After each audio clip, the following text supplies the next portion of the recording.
Game number 1, everybody! Heroes Hype Premier Series, and we have nothing left going up against Granit Gaming.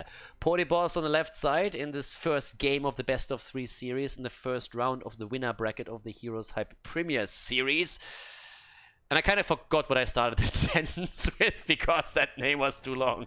But I think I wanted to introduce the team. Podipos on Blaze, Mopsy on Anubarak, Blake Kidney on Myf, we have Linked on Toranda, and DAB on Chromie. On the right side of the map, you have Henning on Malfurion, Swamgarota on Alarak for Granit Gaming, Ty on Hanzo, Laub on ETC, and Fury is playing Thrall.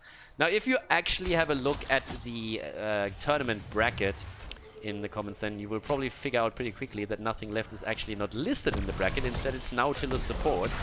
I gotta admit that I just put my foot down here and I just said, like, nope, I'm not gonna deal with renaming all the time because they have 3 different names in 3 different tournaments, and I'm just gonna call them nothing left. Because if I don't do that, people are gonna be confused as hell, and I'm trying to keep it simple for everybody. So nothing left for now it is, no new players, nothing else, and shifting players around all the time, or names around. We're gonna keep them with nothing left until they make a decision here. Just confuses the hell out of everybody, and we're gonna keep it simple. But, just to let you guys informed, they have used a different name in this tournament. They call themselves Nautilus Support, so if you take a look at the bracket, you figure out what's happening there, and you are not quite sure where nothing left is reflected, that should tell you all that you need to know here. So we have a best of 3 on our hands, not a best of 5 in the playoffs. Ooh, that's a quick kill. Myf is down, that was an easy one. Blake Kidney on Myf is usually an absolute staple when it comes to these games, but in this case he gets eliminated. Camp is about to be taken. We actually are seeing Chromie now, as we've been talking before.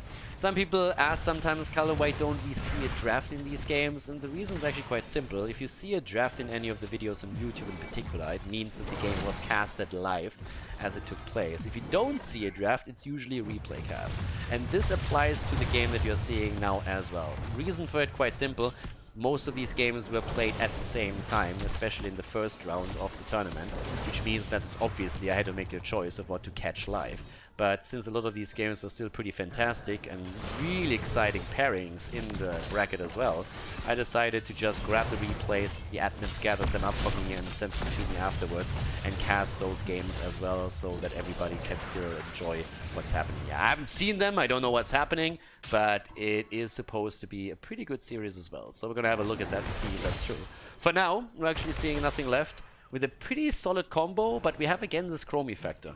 And Chromie oftentimes is really ending up in the spot where she is doing a lot of damage in the game, but she still loses. Because poking your opponent into oblivion on a higher level game does only do so much for you. You really need to seal the deal at some point. You need to be able to get the kills in. And a lot of the Chromie setups have failed to do that in the past. Now, DAB is obviously an excellent player, and Mena is one of the few that has been able to bring his team or lead his team to victory with Chromie. DAB definitely has the potential to do that as well. So we'll see if this is going to work for nothing left now or not. When it comes to Chromie, we're having the time troubles plus the proper greeting. Pretty standard actually when it comes to Chromie builds that we're seeing on this level. For Alarak, again, no stacks on level 4. Again, the show of force. It's pretty much a switch between the 2 talents. Mena just recently, for example, has gone into the negatively charged again and ended the game having top damage in the game, not only on his team. But Show of Force is still a very powerful talent and oftentimes taken. Good escape there by Lauber, but a nice push into the corner as Ty is in trouble.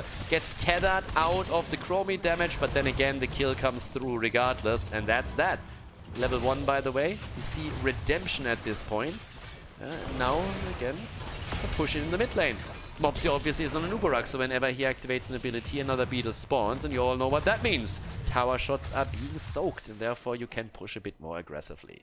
We have him with a bit of a setup there with a subterranean shield, so more of a survival build for him, considering that he also went into the bed of barbs, and more importantly, into the Regeneration Master on level 1 for the extra 500 HP at 30 globes. That said, Fury missing the Wolf. He went into the Frost Wolf pack on level 4 and just missed his stacks because he didn't connect them properly. Still has his quest completed on level 1 though, so we're seeing him with a continuous poke thanks to that second charge on the Chain Lightning. Echo of Elements makes it possible. And the action is happening. Slide against Chromie, and that's that. The Sand Gnome is down. No more chance for her. Huh? Is there anybody out there who likes to play against Chromie? I mean, she is one of the most annoying characters to play against that exists. It was actually interesting. For a long time when Chromie was a bit more popular. Blaze and down.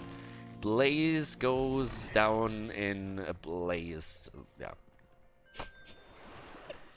Alright, that was a weird one. I apologize for that one. That was kind of shitty. But yeah, where was I? Ah, Chromie. Yeah, exactly. So, back in the days, actually, against Chromie, one of the setups that you would see is Muradin. Because when Chromie winds up her ability, you could jump in with Muradin and then completely exploit the fact that she was, for the duration of that animation, pretty much self-stunned. And a lot of teams did that and really controlled her with that hero. That's not really something you see a lot anymore, but back in the days when that setup was really popular and Chromie was played a lot, it was a very nice counter against her. 15 stacks now also on the level 1. So there we have it. We're currently seeing DAB still pushed out, but obviously wants to complete the level 1 quest. Has a temporal loop now too. Yeah, Pody Boss against with that skin. I still don't like that skin. A lot of people seem to really enjoy that play skin. I think it's just bad. But yeah, I like even the standard skin. I like way more than this one, but he has a couple of cool ones. But again, when it comes to the Skinergy, I seem to be someone who has a very peculiar taste. Because how often have I now seen that Stitches skin with a plushie where I'm just like thinking, why would you? Why would you? Chef Stitches, baby. Psycho Stitches. So many good ones. But that teddy bear, no, thank you. So, they poked a bit at the bot lane, but they really didn't get a lot of that protect, as you can see. I mean, there's not even a wall taken down, and they failed to also take the fountain on any of the lanes. 10 is available now on both sides. So Granit Gaming might have won the first objective, but they definitely didn't really break down any structures here. There's the setup against Ty, and he gets out. Ty gets out, the fight is still up, the cage came down, and so came the Starfall. Now we're going straight in for the action against Granit, but both teams split without a single hero being eliminated here. Gotta say that we actually have a lot of sadism here for Swamp Grotta already, sitting at 115. Hasn't punished so far. Chromie's still on 19 stacks. 3 kills against 1. And Chromie, well, she has 9,000 damage. Congratulations, compared to the 21,000 that we're seeing from Alarak. And then all of a sudden you see what the damage dealer looks like. Alarak comes in again and increases that, but ETC falls, so they might be able to get out the damage, but they're still losing the fight right now. Unless Mopsio gets killed, but that's not the case here either. Jet Propulsion connects with 2. Swamp Grotta gets out. Chromie firing away. They're locked out against Blink Kidney as the roots came down. And here's the attempt to take the AB's life, but Chromie gets away and Ty instead gets wrecked. And therefore, Hanzo eliminated. Nicely done by Nothing Left. 2 kills for them. And at this point, the upper hand on the map. And therefore maybe a chance to drop a couple of these structures as well. Chromie's timeout on level 11, aka 13 for her, was actually really, really nice. I mean, that really saved her ass there. And that was absolutely instrumental to make sure that they got that kill. So now we have another slide towards the top side. Trying to get that one in. Lauba on the run. Has to be careful here. As they're seeing the fountain drop. That's great for the second objective. That fort is also down to half HP. Here comes the attempted kill. Mopsio gets away for now. Drop the cocoon too. And gets attacked by the slide. There's a stun, and that's a kill against him. He dropped the healing beacon beforehand. Arrow is also missing here. That's a long distance arrow. It's like, oh boy. That one is flying narrowly missed. Very narrowly missed. That was a North American arrow if I've ever seen one. That slide with the Unstoppable. Obviously, having the new habits completed gives Podipos the ability to move away from one or something like this easily. 3 against 4 kills, and it's time for another shrine. For another control point, topside. Items still gathered by both teams, and also in addition to that, we're now seeing the camps taken too. We're having Chromie still on 22 stacks and not completing that. 122 sadism now for Alarak, and Alarak should still lead in the damage department, and indeed he does. 26,000. But the point is once more, poke only gets you that far. You need to get the kills in. Can you get it, yes or no? That's the question. And that's what they have to prove now. 13 is ready for both teams. And that gives us, first of all, the Spirit Shield. Against Chromie, you want to be a little bit safer on that end. That's exactly what they're doing. And it is party time. Time for some action on Volskaya Foundry here. Alright, let's see who takes the Protector number 2. There's already the attempt. Lockdown, cage, stun. Fury, tethered in. Fury, and he's down. Goodbye, Thrall. Hashtag not my war chief. As Thrall gets taken down. Green Jesus without any luck in this particular campaign. Arrow attempt catches. Oh no! The interrupt on the mosh pit just as he drops it. Chromie with a kill. The arrow catching Blaze just as he goes in for the jet propulsion. 142. He lost all his sadism. Oh, Alarak. He was at 142 sadism, and there he dies, and that is him being reset back to 90. Great job there by Nothing Left. They get 2 kills, and it's 2 important ones as well. They got 3 kills, actually. I mean, Thrall is already back. They get 3 kills. They get the top side fort now. 6 kills against 4 in total. Looking fantastic at this point. That was a great fight for them. I mean, seriously. Fantastic fight. The kill against Alarak in particular was just so important here. I mean, we're now having him at 29,000 damage. Chromie is trying to catch up and closing the gap. She's at 19,000 right now. Little Sand Gnome is currently poking away. Life depends on it. Hasn't completed the level 1 quest yet, and once that's the case, obviously we're going to see a lot more action from her in the damage department. Especially since we have shifting sands now. So that's here as well. In comes the channel and the grab on the healing beacon. And there's still a chance for Granit Gaming to come back into this, but they gotta be careful now, because that experience lead that we're seeing for Nothing Left is pretty big. And also, they still haven't taken the Protector. Damage against Lauba is not coming in, but at least Mopsio is saying, okay guys, we kind of forgot something there at the top after all those kills, and obviously they didn't forget it. Like, the idea is here to push with 16 plus Protector. So yeah, they delayed this slightly, just so they can push with the full force now. Lauba is eating a ton of damage from DAB. And here we go, Linked is in. Nuburak and Tyrande now leading the charge on the Protector. The Beetle in the driver's seat. And there's a chance to take the bottom or the middle fort now. And they're focusing their attention first of all into the mid lane. That's exactly where we have them right now. Yeah, Lauba gets annihilated. The cow goes down again, and Chromie is starting to really bring in the numbers. And also the last hits, by the way. As I said before, Poke only gets it so far. You have to seal the deal, and that's exactly what DAB is currently doing. The 2nd or 3rd kill in a row, I'd say. Another attempt for a tie, and he's down too. The poke works wonders for them. Nice setup. It's actually one of the most successful Chromies that I've seen in a while. Ever since Mena played the hero on Tomb of the Spider Queen.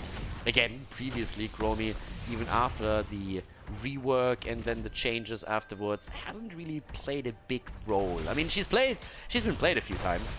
But as I mentioned, as the game started, with very, very little success. In this game, on the other hand, actually seeing DAB do a lot of work here, and the combos are coming through pretty well. They took the fort in the middle, they're now taking the fort down at the bottom of the map, and they just establish a fantastic position for themselves on that map. 8 kills against 4. Granit Gaming now in a bit of a dicey spot. This is a best of 3, again, I have to point that out. It's the playoffs, and traditionally we have best of 5s, but at least here in the double elimination system that we have at the HeroesHype Premier Series, only the grand final, the losers bracket final, and the winner bracket final will be best of 5 series. 16 now for both of the teams. So we're actually seeing on 16 also the flawless technique now taken by Hanzo. We have the Alpha Wolf. Problem is that Thrall hasn't completed his level 4 talent yet. Missed the Wolf a couple of times, got killed a few times too.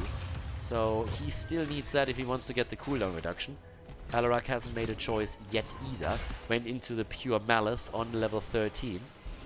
Is at 114 sadism right now. And, well, the big question is again, can they force a fight on 16 and maybe win? Ah, nice dodge. Well done. That's actually a bit of an asshole moment there by DAB. I mean, just look at Chromie. The arrow comes and she goes into her ice block, into the timeout, and Link gets hit behind her. So that's the opposite of pulling a Bruno Mars and catching a grenade for a friend. That's literally just saying, like, I don't give a shit about you. I'm going to dodge that thing and it's going to hit you full in the face. Tyrande never saw it coming, so Chromie definitely with a bit of a dagger in the back right there. A bit of a Brutus moment that we had in Heroes of the Storm. Feel a little bit bad for Tyrande getting betrayed like this, but then again, hey, Chromie was always a little bit of a devious gnome, so yeah. Look good on the dodge though. So yeah, there comes another temporal loop, and that might be a kill, and he didn't even have a chance to drop the healing beacon. Everybody's picking that thing already, trying to pick it up there too, but the second kill attempt, and they get another one. Yes, Malfurion is down. Nicely done. That's actually a good one. So now we have ETC and Malfurion taken down, and they got the healing beacon. Got the healing beacon as well. It was a great job by them. Chromie on 31,000 damage now. Arrow is back up, but damn, I mean, nothing left is really rocking this game. Great start into the best of 3 series for them. 10 kills against 4, 2 levels ahead. They're honestly killing it here. The playstyle is an old and familiar one. Nubarak stuns and engages into Blaze stuns. The combo with Tyrande, the Hunter's Mark, the mage behind it, oftentimes played with Jaina. In this case with Chromie, it works wonders for them. And Blikidney on his Maiev was always a fantastic force in any composition, and he's showcasing that again. So many plays here are already set up by him. They want level 20, they're gonna get level 20, and it comes as this third objective spawns. And now we're having obviously another attempt to go for even more items, and they should be easily able to win that fight with 20 talents if they go into a 5 versus 5. There's already the poke starting, but they actually let this one slide. Interesting, don't want to fight in the choke point here. Apparently a little bit afraid of the ETC mosh pit after Sundering, I assume.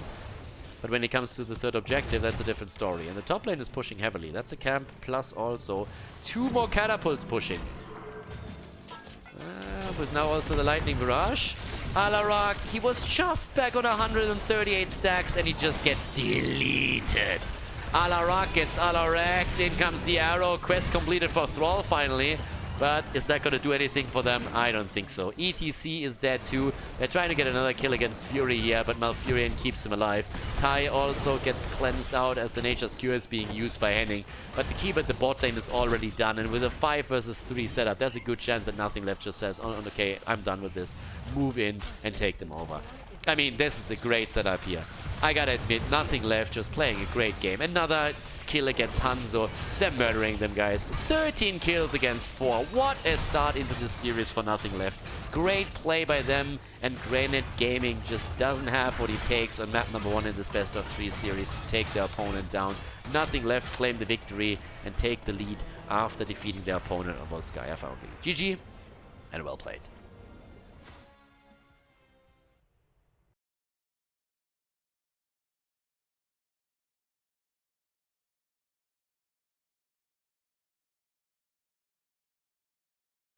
Game number 2, everybody. Nothing Left, AK, Nautilus support, ahead with the 1-0 in the best of 3 against Granit Gaming. Towers of Doom is map number 2.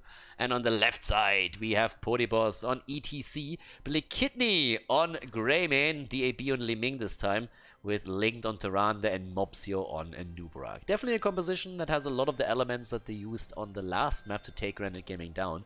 But Granit has a pretty insane comp here. They have a comfort composition for themselves. Heading on Rega, Svampgarotta on Jaina, and there we go. Lauba again with his Nalganis at the front line that he played several times also in the Division S Europe Playoffs. Fury on Abathar and Zeratul played by Tai. And that is a scary setup. Zeratul together with Abathar for Granit Gaming was absolutely an insane force in the games where they played this combo recently. So this is going to be an interesting one, because the question that presents itself right away is, can Nothing Left deal with Tai Zeratul, especially with the Abathar support? That's the big question. And a lot of teams in the past had to simply yield the field of battle and say, nope, that's a little bit too much for us to handle, and we're just going to ban the hero out in game number 3 and take it from there. So they have to prove that they are able to pull this one off. And again, not going to be easy, but they have a lot of control spells there too. So it's not like they don't have any tools against him. They have the stuns from Tyrande, from Nubarak, from ETC, and if they can exploit those small weaknesses when Zeratul exposes himself, not indecently, don't get me wrong, no. It's not Zeratul's style, he wouldn't do that. It's not a Me Too moment in Heroes of the Storm just yet. But yeah, when Zeratul exposes himself, when he blinks in and doesn't have the wormhole ready, because obviously got nerfed slightly, then there's always a chance that he can pounce on him with a couple of control spells and take him down. So there's a chance for that to happen. We have currently 4 stacks also for his level 4, 5 by now, which means that once he's completed with this, he gets the newly buffed cooldown reduction against or after auto attacks. And that can really help with the mobility. Normally we're seeing now also the Seeker in the Dark on level 7 over Wormhole, but I've also seen the Wormhole variation itself, even after the nerf. You can still play with that and can play around this. So I would still expect also Might of the Nerazim be taken on level 10. It's something that he has done even before the changes to Zeratul, but ever since then it has been a staple in his composition as well. Abathur obviously is going to offset the balance on every single solo lane. That's one of the big advantages that he has. Adrenal Overlord gets now picked for him. And with Tai now moving topside, he is going to try and put the pressure on the Podipos. Podipos moving that back immediately. And let's see what else we're gonna get. Svamkorotta comes in and they're gonna try and get the kill here. There still should be one power slide. I guess they're gonna get a bit of damage in, but I would be surprised if they can home in with the kill itself. And they can't. But even taking it down to 50% HP gives them obviously already quite a bit of value with this. Mopsio still trying to also block rotations here. We're having still the first objective coming up, and that is a 3 stacks on, or 3 altars now. And let's see who gets what here. Level 4, the Might of Sagaras has been taken as well. Here comes the attack as Lauer starts to come in. Puts everybody to sleep here. Deckard Cain would be proud of him. And up to the top side, the Slug is starting to get some value as well. Fury, he's part of this. And we have the fight at the bottom of the map. Top side, ETC is trying to interrupt. Zip! There's the Owl straight against Fury. Yep, gets hit hard by this one. And there we have it. Putting Podipos out there. Still the struggle down at the bottom. 4 shots are already fired. So far, so good for Granit Gaming, which means that now Symbiote can also start to help out here. Greymin had to be rotated top lane to help out.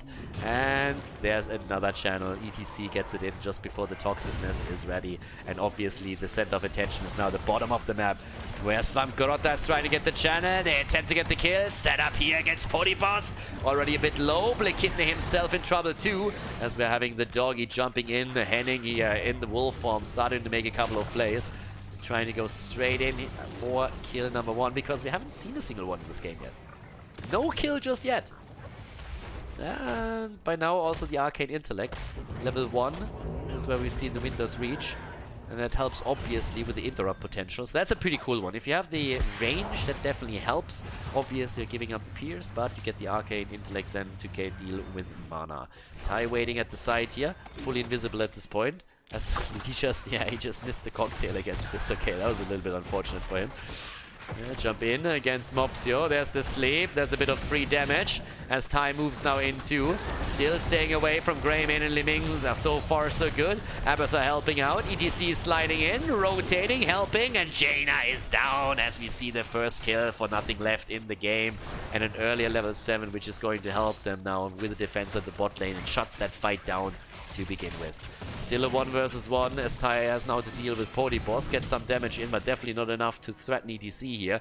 And Abathur isn't ready at this point. Liming now also has Calamity, which is going to allow DAB to get the killing spree going during these fights. That's what he's going to attempt to do.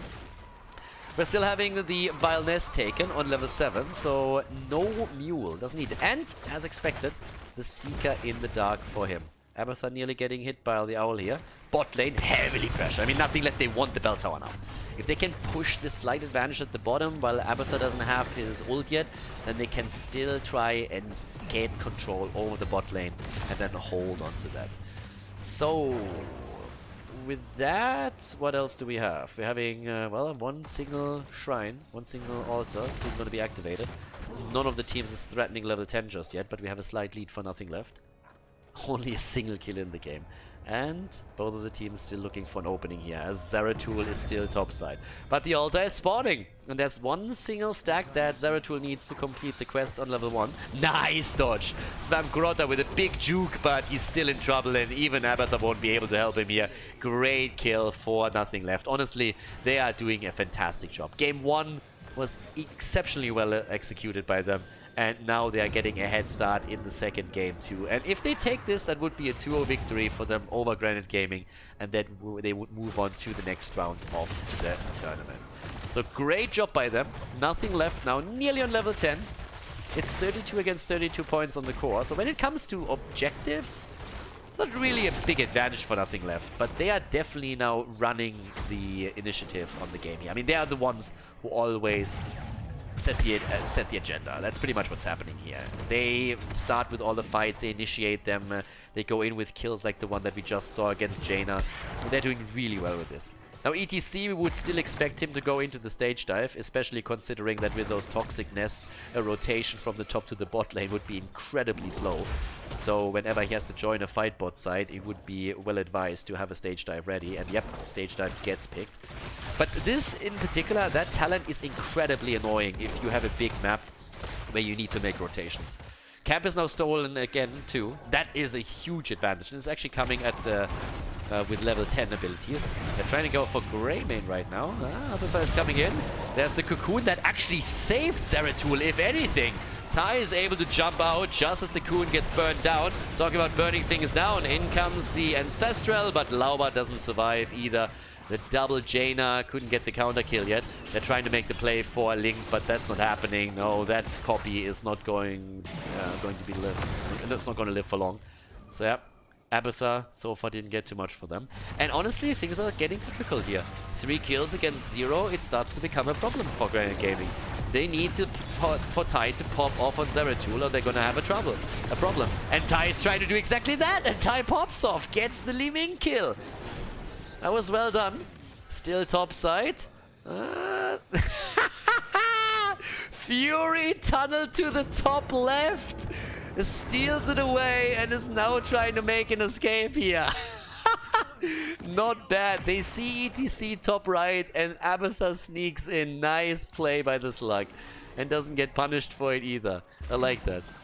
That was actually really well done here. 28 against 28 points. Cool move by Granit Gaming. And, well, they also steal the camp at the bottom. This is actually a close call. In terms of kills, there's obviously a lead for Nothing Left.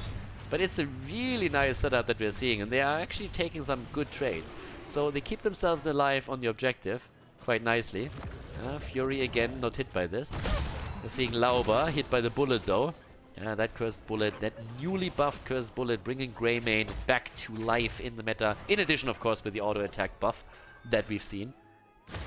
And it's still all about Zeratul, at least for me. I mean, Tai is the one that has to be the disruptive force, at least in the backline.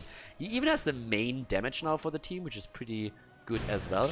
I guess that there's a good chance that he's going to lose that in the long run. But as long as he can be the one who jumps into the backline to threaten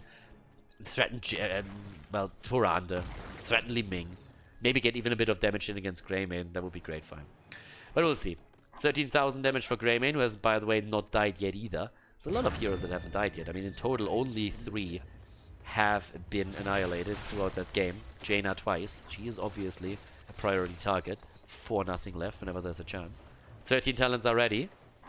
And that comes just as we are seeing the double altar spawning.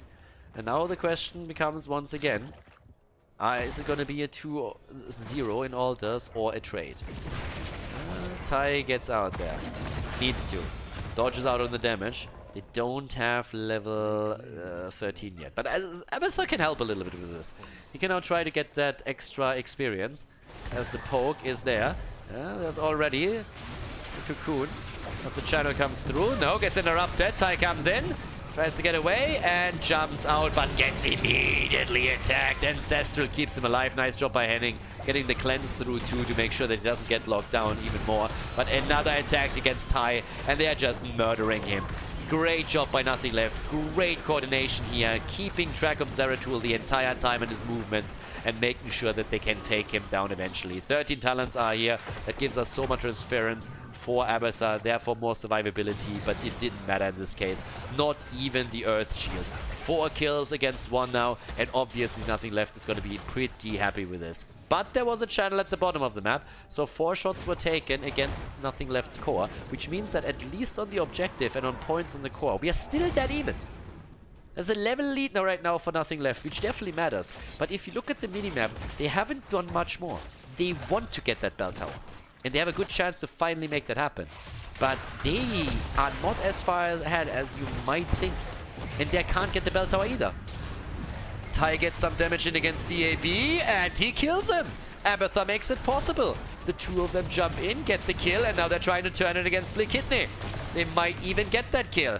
Ty, is he gonna jump in again? Nah, not right now. Lauber on the other hand, there comes a few stuns. Seeker in the dark again, another cleave. Oh, linked, goes down as Ty says, that kill is mine. Tries to escape and is actually able to get away. Rega! Oh, 30 HP on Rega! And he keeps himself alive, heals, and they get another kill. Greymane and Tyrande both down. 3 kills! And all of a sudden, Granit Gaming is looking at momentum on map number 2. Again, they're behind in the best of 3 series, but now it's 4 kills against 4. They're still slightly behind in XP. But damn, that last fight. I can't believe that Zeratul survived. When he jumped in this deep to get the kill against Li Ming, I thought he was dead for sure. But they keep him alive, they barely get him out of there. And then Rega saves him, and now they're invading the bot lane. And oh boy, are they pushing it now. ETC jumps in, uh-oh. Boss might just have committed Sudoku here, but no. The bell tower not taken yet, the minion's about to disappear, and therefore Boss able to stay alive since the bell tower is assisting him with a little bit of cover fire. All gets dodged, and now there's a chance. I mean, it's a triple altar again. Talking triple altar at this point, and already the little slugger saying like, alright boys, I'm going for it. Goes for the top. Zeratul is trying to interrupt the top left again, but Blakitny gets the channel through, so does Abathar, and the focus is at the bottom of the map again. 20 against 20, it's close, and 16 is close as well. Lauber, Ancestral, alright, comes in, already 1 cleanse, 1 Celestial Attunement being used here. Zeratul still fighting in the middle as everybody rotates down. Here comes the ult, Lauber going straight in for the Carrion Swarm. They're trying to make the play here. Okay. Channel came also through. And in this case, Granit Gaming is actually ahead. So with Lauber just zoning them out here, the altar got taken, and therefore another 4 shots of the core, 20 against 16. And talking 16, we're having 16 talents on both sides now, which gives us the movement speed. Adrenal boost is there, numbing blast for the root. And on the other side, Epicenter. Now Epicenter got nerfed in the last patch, but honestly it's only the cooldown reduction that got nerfed there a little bit. The impact area, which is the main reason why you take that, is still the same. Here comes the stage dive again, as they're trying to force the battle. Ty, behind the team, going for Ling. Jaina down. Can Ty get the counter kill? Doesn't look like it. The kidney is a bit low too. Jaina gets the quest completed. That's a big one. That's a big deal right now. Having that ice block against Zeratul is incredibly important. Good damage. TAB! Oh, Zeratul! And the kill as Abathar gets another hit in, and now Blakitny is close of falling as well. 2 kills against 1. It's a triple kill, and they go for ETC2. Boss is dead, and Zeratul is starting to rip them a new one with the help of Abathar. Jaina died so early in this fight, but it didn't even matter because they were still able to get the kills here. The backline just isn't safe. That's the big problem. That is honestly the big problem that we're currently seeing here, that the backline is just having so much trouble. Because every time that we're seeing Zeratul go in with Abathar, Tyrande and Li Ming are in a world of pain. They're suffering, they really are. Altar is spawning in another couple of seconds. There's the attack again. Nuburak still sitting there trying to keep himself alive. 5 seconds and he has the cocoon back up. Mopsio gets slowed, rooted, and goes down, and that's the staggered death, and that's going to be the end of the bell tower. Bell tower taken down, and now, of course, that's going to be 5 shots off the core. And that's 11 against 20. We've seen the entire game, it seems at least, for so long. The blue team in the lead, and now all of a sudden it's exactly the opposite that's happening here. 2 levels ahead, 3-4 kills ahead, and 9 points on the core. That's the lead for Granit Gaming, and they have just made it happen with the help of Abathar in insane team fights. Again, the attack against Linked, and he is dead again, snailing it here as we have another one for Granit. 10 against 5 now in kills. And they try to get even more. I mean, look at Blakitny. Tyrande is not the only one that gets murdered here. One step a little bit too far out of the comfort zone, and down goes the wolf too. Big bad wolf my ass. At this point, the doggy is getting kicked around all game long. In the early game, in the mid game, that was where we definitely saw them excel. But at this point, it's quite the opposite. It's Granit Gaming just rocking the fights, going into every single one of them and just dropping them one after another. The Jaina flank is coming in. Cocoon comes out. Mopsio is eating the damage and gets attacked immediately. The root is there, and that's the kill. Yeah, it's been bugging Granit Gaming quite some time that a Nuborak at the front line was this successful. But now they are going straight in and taking the Beetle down. So, up to the top lane. Fury is also body soaking a little bit more. They are already on level 20, and that gives them, of course, now the Hive Mind. Carrion Swarm gets upgraded into the Seeker Swarm now. And we have also the Twilight Falls, so even more cooldown reduction as Tai goes in for the middle and is trying to take down the Bell Tower. And Boss just can't catch him. He tries, but he can't make it happen. And the control at the bottom of the map hasn't been given up either. So there's currently a 6 versus 2 setup in Bell Towers on the map. Granit Gaming, they won Game 3. And they're currently looking as if they might be able to get the 3rd game. Unless Nothing Left is able to take a team fight. But there's 6 shots fired and BAM! That puts them down to 5 points on the core. We're talking single digits right now. And if one of those pumpkins makes it through, a single fight at the boss, single claim of the boss can take it, or of course an objective at this point would also seal the deal here quite easily in favor of Granit Gaming. Another nail into the coffin here, and things are starting to become problematic. There's another attack. In comes also an owl to just scout out what's happening. But again, knowing is half the battle. The problem is that the other half is still quite important, because you might know that your opponent is actually at the camp and try and take it, but that doesn't mean that you will be able to do anything about it. They're trying to at least reclaim the Bell Tower in the middle of the map. But even that wouldn't help them too much, because it's still a 5 versus 3 setup if that's the case. And here come the pumpkins. It is pumpkin time. Time for a little bit of Halloween in Heroes of the Storm. They can try and take that down all they want to get the pumpkins, that's true. But they are still under pressure. They are reclaiming the mid lane though. That's worth a lot. It still means a single altar has taken the game. It's still a 5 versus 3, as I said before. So it's all about who can get that kill now. If level 20 comes in for Nothing Left and they're able to make a play and get a kill or 2, then they might be able to gain that momentum. This is still a Towers of Doom after all. This is a map where even with a single point on the core, you can always turn it around if you win a team fight, wipe your opponent, get a good combo set off, and then start taking Bell Towers. But now we have a double Bell Tower, one in the middle, one at the bottom. And if you get one connected with 5 Bell Towers under your control, then it's over. Granit Gaming have to only buy time for one. Cocoon is out again. Jaina, is she gonna get attacked? There's the sleep at the backline. Ice blocks the stun. Nicely done here. Turnaround attempt. And Abathar could sneak it, but they don't even have to. They kill Tyrande, they kill Liming, and that has to be game. They go for a Nuborak, and Mopsio is, well, he gets away. But Abathar is already channeling, and that is the end of this one. Level 20 comes in, but that doesn't matter anymore. The game is over. We have game number 3 coming up as Granit Gaming takes victory in game number 2 on Towers of Doom against Nothing Left.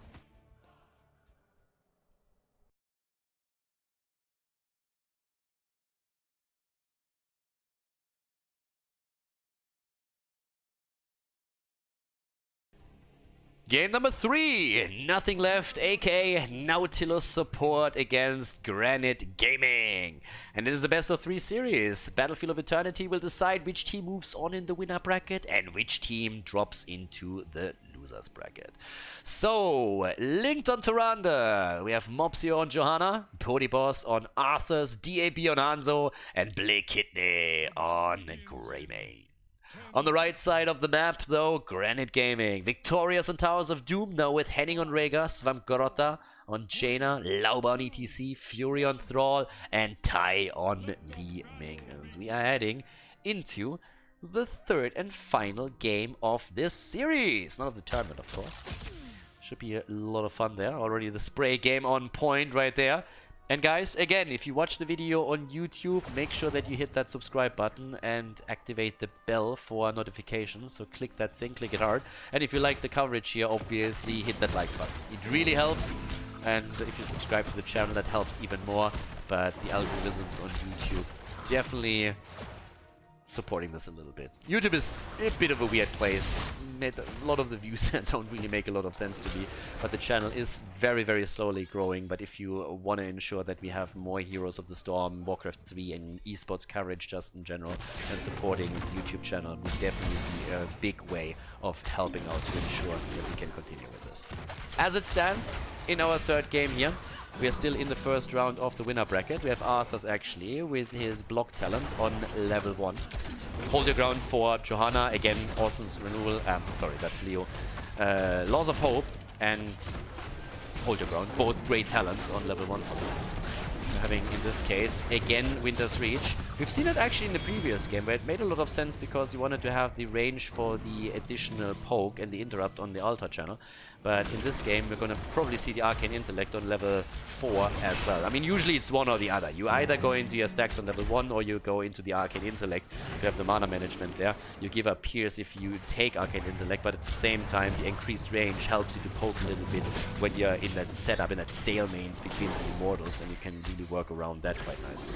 So there's again this rotation towards the top for one of the camps, and in this case, Nothing Left is actually making a cool move because they already grabbed the camp at the bottom of the map, and now they're getting both. That gives them a leading experience and it gives them additional map pressure, which is actually pretty cool for them. We're seeing the block party for ETC again. Against Greymane, that's also fantastic. I mean, there's a lot of auto attacks coming in for sure. Down at the bottom of the map, Lauba sitting around together with Swamp Korota, as they are trying to make their little play here. And Mopsio starting to move in too. Dodges the Wolf for now. The question would of course be if on level 4 the Frostwolf pack is going to get picked or if we're going to see Mana Tide instead. But yeah. It was a cool series so far. I just want to see that Game 3 really reflects the games that we had so far. It has the Arcane Intellect, also the Charged Blast on level 4. No dominance for Li Ming. Again, it's Battlefield, so you can definitely play both talents here. And especially after the changes to dominance, it's not as much of a dominant talent anymore, interestingly enough. It's a little bit ironic, to be honest. Ever since those small buffs, nerfs to the talent, it's not as dominant on the level 4 tier anymore for Li Ming as it was previously, but still oftentimes taken. Main in particular, one of the Li Ming players that usually homes in on it. There's also the Frostwolf pack for Thrall, so one question answered, 2 stacks already accomplished. And as we're talking about stacks, the one thing that Fury is still missing is his completed Echo of Elements. But as I say, it's 315, he gets it, and can now start to move up to the top to help out the rest of the team with the defense here. And that allows him for the second charge on the Chain Lightning. Nice slide, ETC, great on this map for a reason. Helps you also to get in a defensive position the stun into an Immortal stun. A good power slide, a good pushback, and you can try and really get that stun lock going and use the Immortal to your advantage in those situations. Just as we praised, by the way, Thrall for his quest progress, he also lost the 2 stacks that he had on the level 4. Missing a Wolf, connecting another one here though, and the poke is ready. So a slight lead. Uh-oh, Mopsio in trouble. Is that gonna be the kill? Yeah, it should be. No, Iron Skin cooldown came up just in time for the save. And now Thrall is dead and loses his stacks again. Nothing Left coming in with a kill, but Blink Kidney dies as well. Kill and counter kill. One again. Back and forth. Tai gets dropped, and so does ETC. They are on a killing spree. It's a triple. Get 4 in total. Quad kill as all is said and done, and that is a successful victory at the halftime show. Plus a level 7 talent advantage. Great position in this early game. 4-0 left. Yeah, the tournament listed as now to the support. They're doing well here. Great start for them. Now we're having the Blessed Momentum on level 7, plus also the Icebound Fortitude. And guys, seriously, they are kind of killing it. I mean, they had a fantastic first game. It was honestly impressive how they dominated, especially in the second half, against Granit Gaming. But then on Towers of Doom, something just went south after we had heroic abilities in. They couldn't deal with Zeratul Abathar and had big problems there. And now in game number 3, they open up with another lead. It determined stay in the winner bracket, and that's a big Immortal. Seriously, for the first objective, that's pretty insane. I mean, those shields, that's 80%, 85 that he had there. That should net them the fort itself. So 0 stacks for Thrall after he died previously. A level lead already for nothing left. And they should now get a pretty significant lead. Because if that... I mean, that fort is a goner. With that big of an Immortal and them already pushing through, the fort is going to fall. And they're going to increase that lead pretty easily. Despite the fact that Thrall is currently pushing the bot lane. I mean, just look at them. They're 5-manning in top now. Arthas is starting to rotate down, but they are not stopping here. They're going to try and get at least the wall eliminated so that the keep itself is already opened up. But Tai is looking for an opening and finds it against Greymane as Lauber goes in, but they can't get the kill. That's nearly level 9 now though, and the wall is done. 1 tower still stands, but that is it. Having in terms of talents and stacks now also 52 stacks for Arthas on his level 4 ability. It's cool to see Arthas actually in the game. We have seen him previously against Greymane, taken after Greymane made it back into the meta. But Arthas, just generally speaking, as an offlaner, can be a huge deal, especially if you're going up against a lot of melee heroes and can just walk them down later on. A good Arthas flank is worth a lot in the team fight. Thrall, as they're going for the camp, is now obviously going to try and get the stacks together finally for the level 4 quest. He wants the cooldown reduction in particular, so that later on they can potentially play around the Alpha Wolf as an option. But just getting the lockdown in would be great for them. And here comes the problem. Granit Gaming is now in a position where they are just hitting level 9, but level 10 is soon going to be up for nothing left. And that should give them a lead on the objective number 2. And that can snowball pretty quickly. If you start falling behind in such a setup and you're losing your 2 forwards, you're starting to lose keeps and you have continuous pressure on the lanes, that snowball can turn into a pretty big avalanche. And that's obviously what Granit is trying to prevent by pushing Thrall to the top lane to catch the experience there. And now playing a bit more defensive at the bottom of the map. For nothing left, the dream would be to force fights right now. And honestly, Granit might just be able to dodge the worst here, because it seems to me like if they get those waves and don't lose heroes now, they might just be able to get level 10 as the objective is in play, not even lose the halftime shot to their opponent. And that is honestly pretty lucky for them. ETC needs to be careful. The worst thing that could happen to them right now is one of the heroes dying, and there's level 10. That is actually pretty cool for them. That's really, really good. And a lot of this, honestly, comes because of Thrall hitting the bot lane previously, as the objective was attacking with the 5 heroes topside. There's still a bit of a lead, but it's nothing like what we could have seen here. Oh, that's bad for Pody. Very isolated here. Arrow comes out from Hanzo. They're trying to make the play. Mosh Pit is in, but the interrupt is there. Lauber gets the Ancestral, and now all of a sudden Fury finds himself in a bit of trouble, but they're trying to get the kill against Arthas, and they do the resets for Tai. And they try and get a second kill against Hanzo, and he gets evaporated too. 2 heroes down, and Granit Gaming goes for 3, and that's the triple. Nicely done. Very well played here by them. And all of a sudden it's 4 kills against 4, and dead even on the experience. That came actually, I mean, I don't want to say it came out of nowhere, it definitely didn't. I mean, it was level 10 against 10, but they made a fantastic engage here, and Arthas got caught a little bit. Mopsy was trying to save the day here, coming in with Johanna, but then it's just kill after kill that came in there, and especially Tai, of course, with Li Ming and the resets could just work wonders in this setup. Defensive position from both teams now. That fight obviously isn't over. And the halftime show might have been won by Granit Gaming, but it's not like they're massively ahead or anything. A single stack on Thrall, by the way. Jaina currently also struggling a bit to get the additional damage through, to get the ice block through the baseline quest completion. And everybody is just trying to set something up here now. No new talents coming in for that. Pody boss with a flank. Arrow comes in too. Nice cleanse. And the Blessed Shield comes out afterwards. But everybody's still alive as Tai and Fury are surviving the onslaught. And that means a lot of heroics just been used by nothing left for little to no value. But they got a lot still in their arsenal. They still got the Army of the Dead. They still have to go for the throat. They're stun on ETC. Great Howling Blast by Pody boss. But they couldn't capitalize on it. They couldn't jump in for it. Again, the setup here. Here comes the Earthquake. Ancestral is through too. But can they win the fight? They poke down the Immortal slowly and steadily. That's the value of Li Ming right there. One combo after another. Pew pew. Who eats the damage? Who takes it? Immortal or a hero? Who's the one? And the damage comes in. Quest is completed for Fury now as well. Mana management a little bit easier for him at this point. Yeah, damage output, Hanzo on 21,000, 18,000 on Li Ming. Tai again with the play attempt, as we're seeing the blue team pushing in slowly, trying to capitalize on the situation right now, especially since we had a lot of the heroes low on mana. There's still a fountain to be taken in the middle.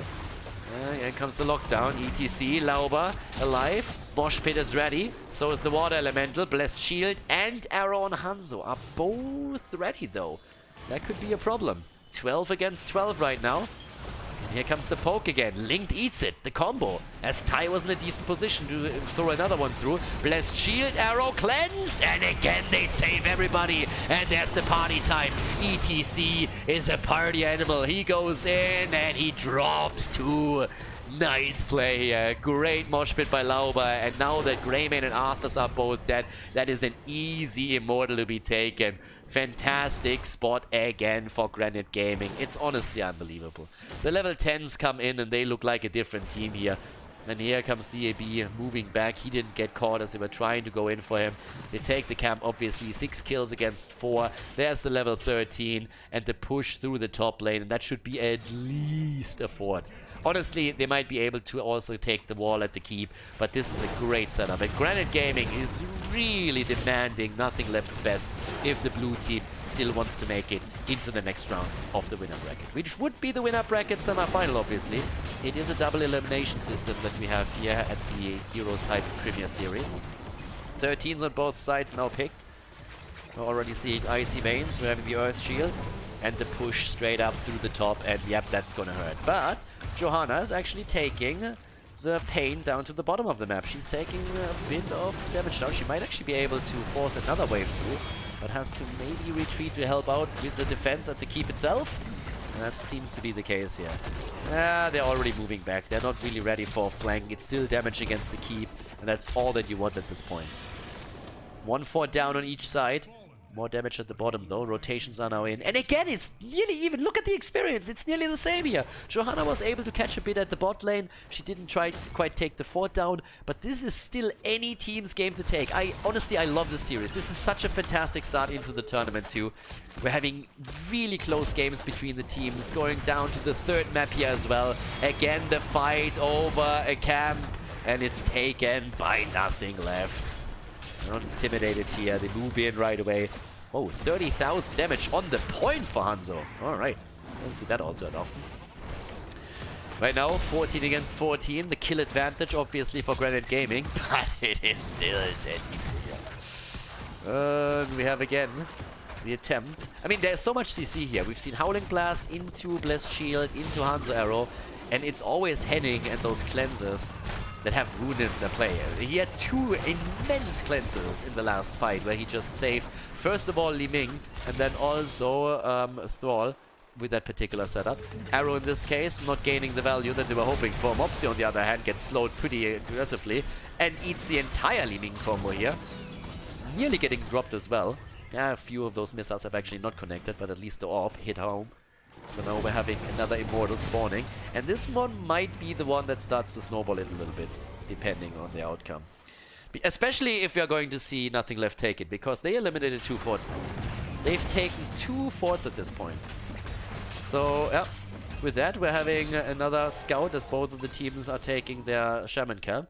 And again, with a fort destroyed at the bottom of the map, that Shaman camp could theoretically move straight onto the keep itself. And top side is a similar situation.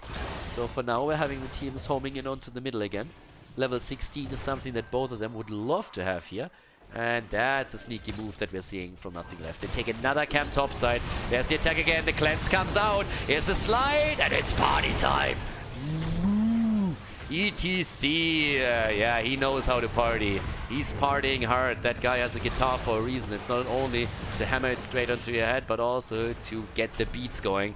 Porty Boss is also low and he's dead too. It's a triple kill. Holy moly, they make it happen again. 9 kills against 4, 16 on the board. These mosh pits that we're seeing this game from Lauber are absolutely fantastic. Just shutting them down here.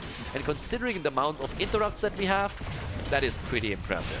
So now we have potentially even 100% Immortal for Granit Gaming. It's a dream, seriously.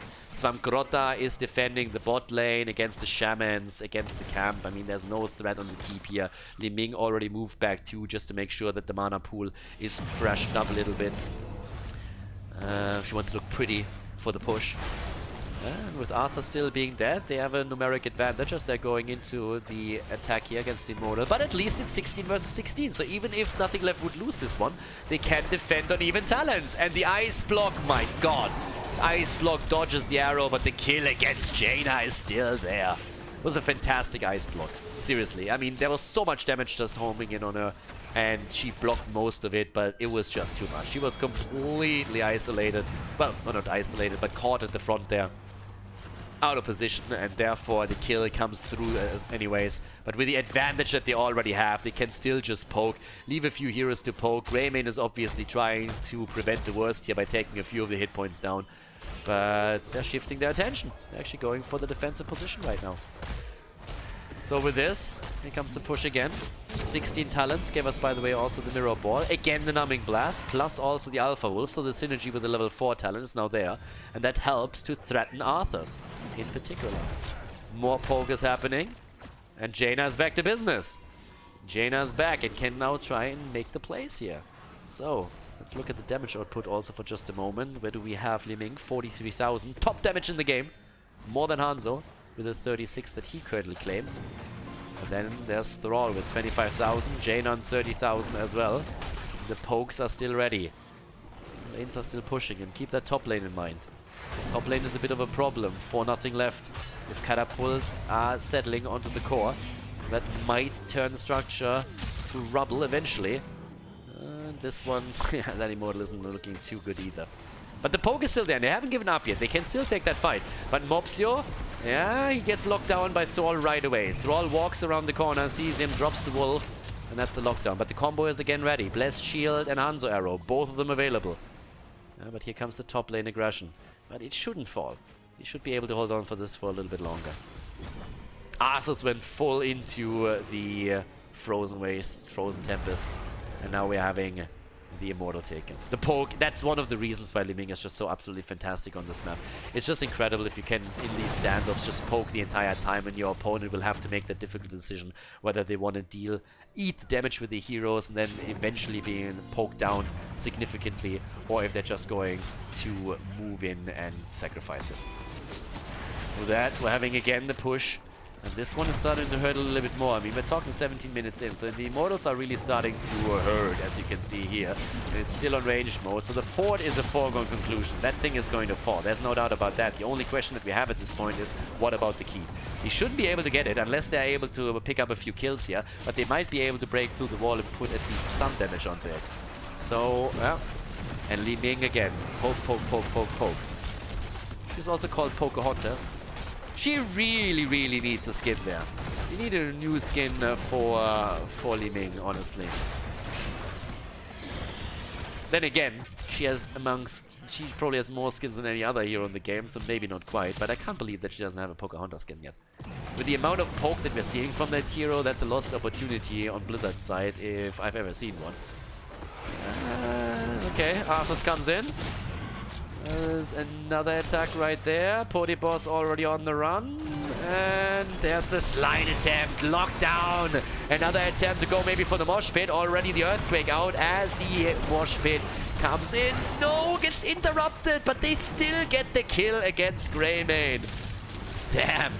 Nicely done here. Oh god, another slide. And ETC, by the way, has the mosh pit back up. They're trying to make the play for Boss. And yes, Arthas is down. That's a double kill, and that should finally be the end of the fort. The mosh pit, honestly, it just got interrupted as he was trying to wind up on it and went onto the short cooldown. So not even a long interrupt. He still has a chance to drop it here if he gets a good slide through.